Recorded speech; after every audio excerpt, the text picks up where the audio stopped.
ভন্ডামিরও একটা সীমা আছে, ঠিক না? আমাদের শুধু লাইসেন্স ছাড়া গাড়ি চালাতে পারবো না, এবং একটা সময় রিক্সাও লাইসেন্স ছাড়া গাড়ি চালাতে পারতো না, মানে প্যাডেল মারা রিক্সা। কোনো কিছুই যদি পুলিশ ধরে, না এটা তো অন্যায়, আপনি কেন কাগজ ঠিক করেননি? র্যাব ধরলে এটা তো অন্যায়, কেন কাগজ ঠিক করেননি?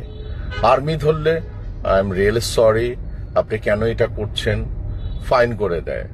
সবকিছুই ওকে, আপনারা ঠিক আছেন, কিন্তু আপনাদের চোখে ছানি পড়েছে, সরকারের চোখে ছানি পড়েছে। ডাক্তার দেখাতে হবে, ডাক্তার দেখায়ও তো লাভ হচ্ছে না, ডাক্তারের নিজের চোখে তো ছানি, ঠিক না? তো এই যে মানে অবৈধভাবে মানে গভর্নমেন্টের কারেন্ট নষ্ট হচ্ছে, তারপরে হচ্ছে অবৈধভাবে কারেন্ট এগুলি তারা আহরণ করে। ঢাকা সিটি চলার মুশকিল হয়ে গেছে, একদম দুষ্কর হয়ে গেছে। এদেরকে কন্ট্রোল করা আইনের পক্ষে একদিনই এনাফ, একদিন, সির্ফ একদিন।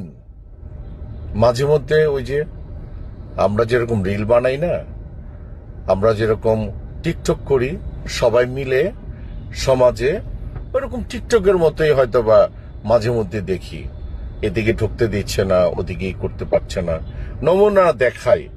গাড়ি বেশি না এই ধরনের অবৈধ যান বেশি দেখাচ্ছি, দেখেন না রে, কোথায় যান দেখেন। Serial serial serial serial. এটা আমি আছি ইউনাইটেড হসপিটালের এই রাস্তাটা দিয়ে, পিছনের রাস্তাটা দিয়ে, দেখতে পাচ্ছেন? পিছনের রাস্তাটা দিয়ে আমি আছি, প্রতিনিয়ত আমি এই রাস্তা ব্যবহার করি, কিন্তু মাঝে মধ্যে দেখি বলা হয় যে মানে হাই সোসাইটি এবং অনেক নিরাপত্তার চাদরের ঢাকা হচ্ছে গুলশান বনানী। কিসের ঘোড়ার টিমের? একটা শব্দ চাইছিলাম উচ্চারণ করতে, কিন্তু করলাম না। হ্যাঁ, বয়স হচ্ছে তো করলাম না, কারণ আমরা একটু ঢাকায় জন্ম, তো ঢাকায় জন্ম, মা ঢাকায়া, যদিও বাপের বাড়ি বরিশাল, কিন্তু দেখেন ওগুলিতে যাব না। দেখেন কি অবস্থা,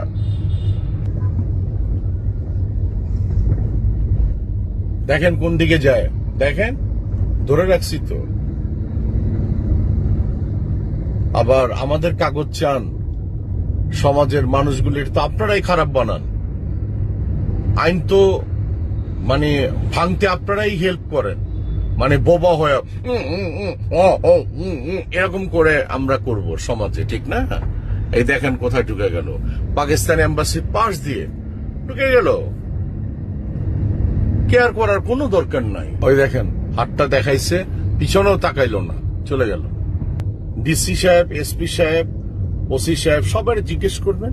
হ্যাঁ, আমরা খুঁটিয়ে দেখছি, আমরা বিষয়টা দেখছি, ঠিক আছে, আমরা তদন্ত করছি, প্লিজ আমরা তদন্ত করছি।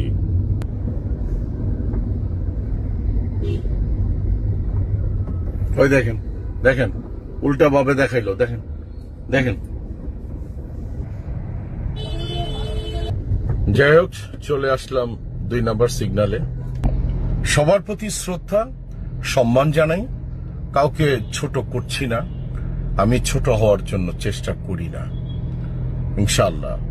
এবং যদি কোনো ব্যত্যয় ঘটে সেখানে আমি ক্ষমা চেয়ে নিই। তারপরও আমার দেশকে আমি ভালোবাসি, দেশের আইনকে ভালোবাসি, ভালোবাসতে চাই।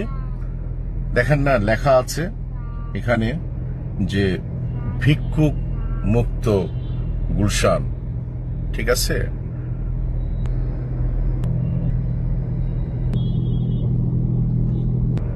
আল্লাহ হাফেজ, ভালো থাকবেন, আসসালামু আলাইকুম।